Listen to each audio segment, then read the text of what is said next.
Tātad pašvaldība ir saņēmusi Roberta Oļas iesniegumu par morālā kaitējuma atlīdzināšanu sakarā ar dzīvokļu Lidoņa ielā 1936 privatizāciju. Ir sagatavots, kā redzat dokumentos, lēmuma projekts par Roberta Oļas iesniegumu par morālā kaitējuma atlīdzinājumu noraidīšanu. Vai... Paldies par ziņojumu. Jautājums Sirskojas kungam lūdzu. Kas tur īsti ir ar to Kurzemes namu pārvaldi? Kāpēc viņi tik slikti ir? Pastāstiet, paskaidrojiet sīkāk. Es esmu šajā gadījumā pārstāvu Rīgas pašvaldības dzīvojamo māju privatizācijas komisiju un acīm redzot šis jautājums ir jāuzdod pavisam citām personām. Tad jums nav nekāda ne zināšana, ne saprašana, kas tur ir par problēmu? Es neredzu jautātāju. Šeit. Tas mainīs kaut ko? Tātad jūs vēlaties uzzināt, kas notiek šajā Kurzemes namos, tas tiešām jautājums nav mums. Ja jūs vēlaties kādus jautājumus uzdot par privatizācijas procesu, tad centīšos atbildēt. Ja, bet jūs esat ziņotāji, tad noziņojat precīzi, kas tur ir par problemātiku.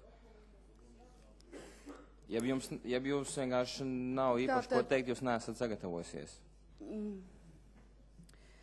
Tātad, kā jau teicu, lieta ir tāda, kad iesniedzējs mums iesniedza privatizācijas pieteikumu, bet privatizācijas komisija pieņēma lēmumu par privatizācijas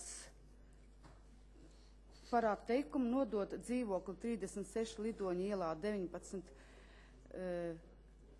privatizācijai, pamatojoties likumu par valsts un pašvaldību dzīvojumu māju privatizāciju 19. panta 2. daļas 1. punktu.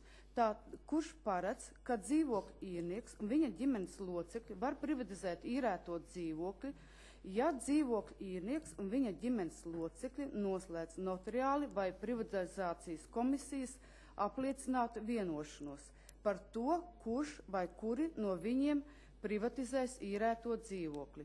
Šādā sakarībā dzīvokļu īrniekam bija nepieciešams iesniegt dzīvojamās telpas īres līguma 1. pielikumu, lai privatizācijas komisija varētu konstatēt, kāds ir šīs te ģimenes sastāvs. Tā kā tas netika izdarīts, tad komisija pieņēma šo te lēmumu par privatizācijas atteikumu. Iesniedzējs šo te lēmumu pārsūdzēja Rīgas domē un pie pārsūdzības dokumentiem pievienoja arī minēto un nepieciešamo dzīvojamās telpas īres līgumu 1. pielikumu. Sakarā ar to, kad komisijā nebija šī te dokumenta, tad komisija pieņēma citu lēmumu, un tas jau bija 2008. gadā, kur nolēma tātad atļaut privatizēt minēto dzīvokli ar apgrūtinājumu. Skojas kungs, vēl būtu jautājumi? Nē, paldies, es redzu, ka cilvēks ir labi sagatavojies. Paldies, jautājumu nav.